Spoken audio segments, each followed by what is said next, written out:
Bienvenue sur Venue French Rugby. Abonnez-vous à la chaîne pour suivre des analyses approfondies sur l'UBB. Montpellier et les plus grands matchs du rugby français. La défaite de l'Union Bordeaux-Bègles face à Montpellier.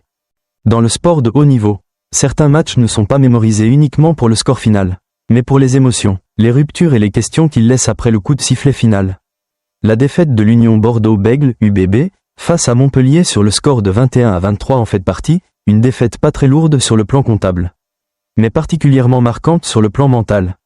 Ce qui est frappant, ce n'est pas seulement le résultat, mais la manière dont l'UBB est passé de l'espoir à la désillusion en quelques minutes seulement. Une équipe qui venait de remporter un match important en Champions Cup, générant une forte dynamique, s'est soudainement retrouvée dans un état de frustration devant son public, un lieu qui aurait dû être un point d'appui. 1. Quand les émotions et la réalité s'entrechoquent. L'UBB abordait ce match contre Montpellier dans un contexte psychologique instable. Après la victoire en quart de finale de Coupe d'Europe face à Toulouse, les attentes étaient élevées, mais le sport ne fonctionne pas selon les émotions du moment. La lourde défaite précédente contre La Rochelle peut être vue comme une rotation d'effectifs. Un choix stratégique à long terme. En revanche, la défaite contre Montpellier a une autre signification. C'était un match que l'UBB voulait réellement gagner, qu'elle avait les moyens de gagner, et qu'elle a finalement laissé échapper. La frustration ne vient pas d'une domination totale de l'adversaire, mais du fait d'avoir été tout proche de la victoire, puis de l'avoir perdu soi-même. 2. Le moment décisif et la question du mental, l'un des éléments clés du match se situe dans les dernières minutes. L'UBB a pris l'avantage après que Montpellier ait reçu 2 cartons jaunes consécutifs. En supériorité numérique, la victoire semblait acquise, mais ce qui s'est passé ensuite révèle un problème plus profond, la maîtrise des moments décisifs, au lieu de contrôler le rythme, de conserver le ballon et de terminer le match avec lucidité. L'UBB a laissé l'adversaire revenir dans une fin de match sous tension. Et dans un moment très court mais crucial, elle a offert à Montpellier l'opportunité de réussir une pénalité décisive. C'est un type de défaite qui ne s'explique pas uniquement par la technique, mais par un manque de sang-froid. 3. Quand la discipline devient une faiblesse, l'entraîneur Yannick Bru a souligné de manière très claire les problèmes de discipline et de gestion émotionnelle. Ce n'est pas une critique individuelle, mais une analyse structurelle. Dans le sport moderne, la discipline ne se limite pas au respect des consignes tactiques, elle inclut aussi la stabilité mentale dans les moments de forte pression. L'UBB a déjà montré des signes de désorganisation dans des moments clés et cela commence à devenir un schéma récurrent. Une équipe peut être techniquement forte et physiquement puissante, mais sans discipline mentale et tactique, elle reste vulnérable dans les matchs serrés.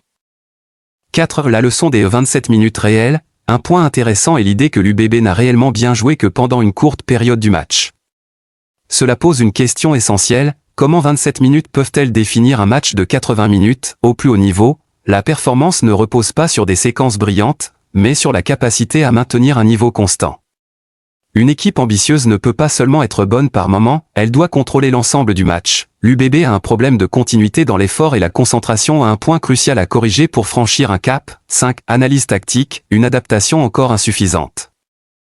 Montpellier a montré une grande maîtrise dans l'art de ralentir le jeu, de contrôler les phases arrêtées et de casser le rythme adverse.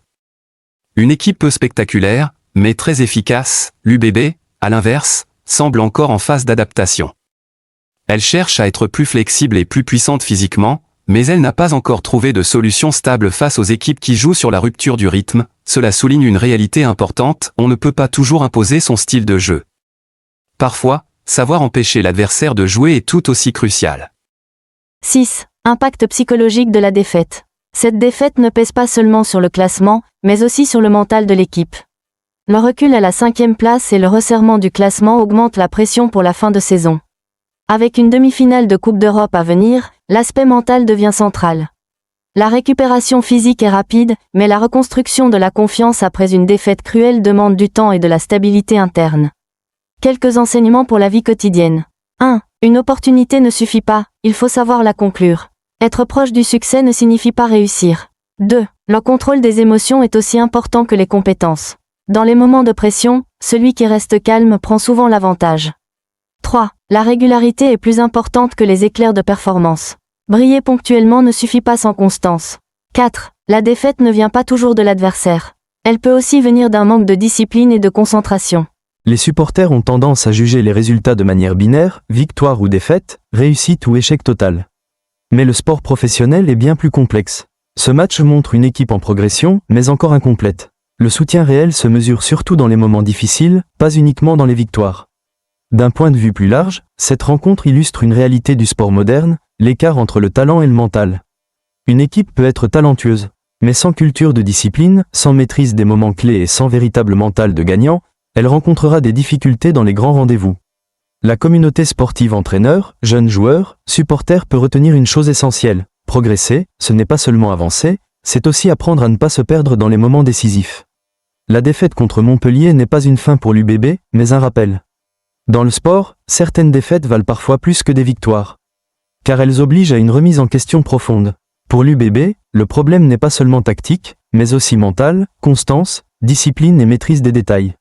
Et pour chacun face à ce match, cela rappelle une vérité simple. La victoire ne consiste pas seulement à prendre l'avantage, mais à savoir le conserver jusqu'au bout. En résumé, la défaite face à Montpellier n'est pas simplement un résultat regrettable sur le tableau d'affichage, mais aussi un rappel clair du chemin de progression que l'Union Bordeaux-Bègles est encore en train de parcourir.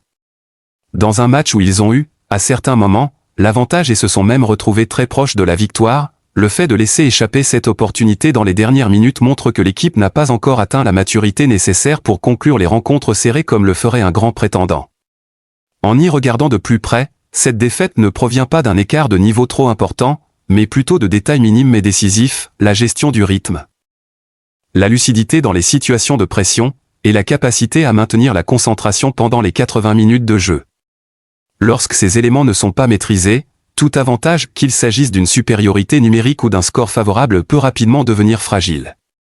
Cependant, la valeur d'une telle défaite ne réside pas uniquement dans la déception. Elle réside aussi dans sa capacité à obliger le groupe à se remettre en question de manière plus réaliste, plutôt que de se reposer sur les émotions ou des moments d'éclat ponctuels.